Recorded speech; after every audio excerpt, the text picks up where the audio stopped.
So I just walked past this gentleman here. I just want to know what you do now. So right now I'm a safety professional in the construction industry. I currently work for an electrical company and we build data centers all across the United States. Okay. Yes, and sir. How did you get that job? And was it a struggle getting a job in the first place?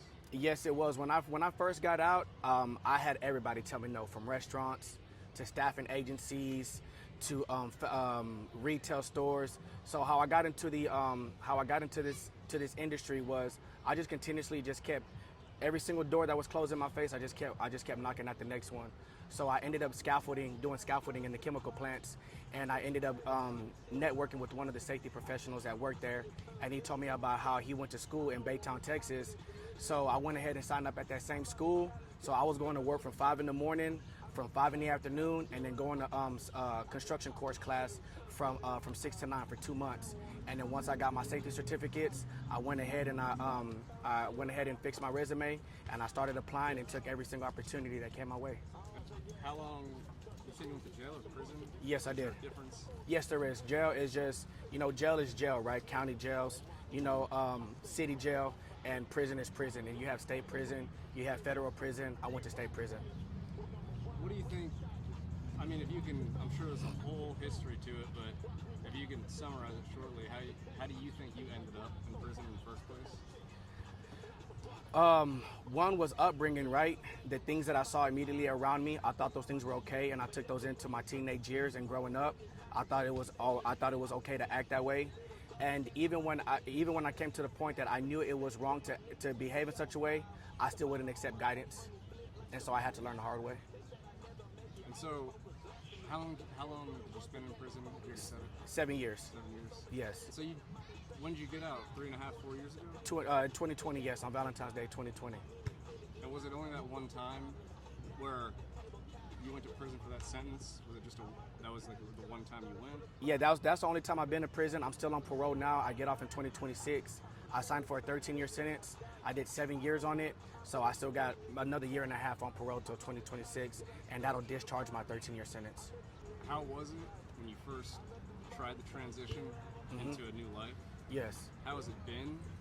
And do you ever doubt yourself and think about maybe you'll go back to prison in the future? Making the transition was very hard, especially coming home to, you make a lot of plans while you're in prison. You write down these goals, you come up with all these different goals and desires, right? But when you get out and the world hits you as fast as it hits you, it definitely is a challenge, right? Especially, for example, when I got out, I was on a GPS monitor. So me, I'm a very hyperactive person. So I wanted to go out. I wanted to, chase every opportunity that I seemed that was appealing, right? Legal opportunities, but I couldn't chase every single one of those because I was limited to where I could go and what I could do on this GPS monitor. So yes, that was very frustrating. And did I doubt myself once upon a time when I got out? Yes, I did.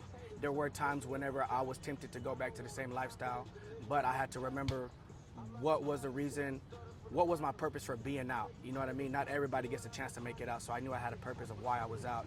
So I needed to keep that purpose at the forefront and always stay true to that. So that's what helped me not go down that same route again. But yes, there's going to be times when you doubt yourself, but is the confidence and the faith and the will to do right stronger than that fear and that doubt? Yeah.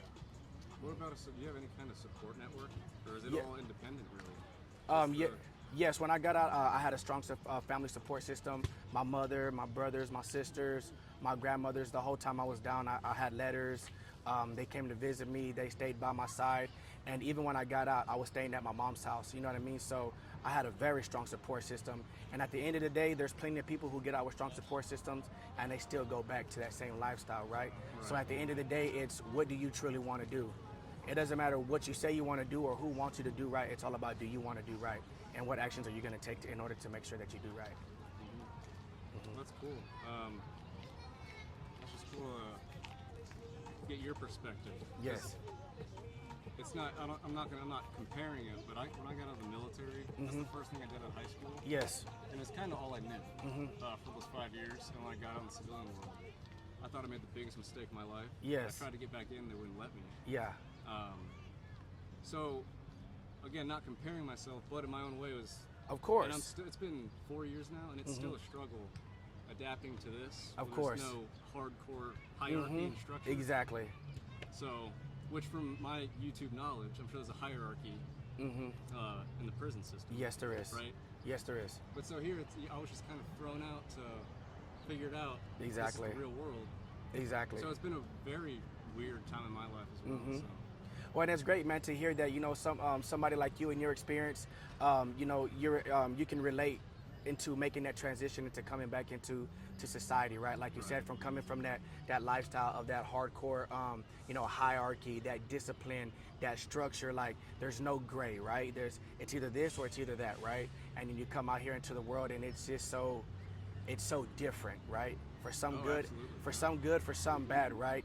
But nonetheless, of course, man, like I just want to say thank you for taking the time out to do this interview with me, and also I want to thank you for your service to our country as well. Yeah, absolutely. I appreciate it. It's nice meeting you, man. Thank you so much, cool. man. I appreciate you. What's What's your name? About you? Connor. Connor Orlando. Orlando, nice to meet you. Yes, sir, brother. That's where I'm from. Yeah, for real? Orlando, That's Florida. crazy. Every time somebody's like, Rolando, no, Orlando, like Florida. Yeah, man. So thank you, man. I appreciate you. I hope you have the great rest of your day, man, and continue to make those changes, man, and stay as positive as you can. Yeah, likewise, man. Thank you, Have a buddy. nice I day. appreciate you. All right,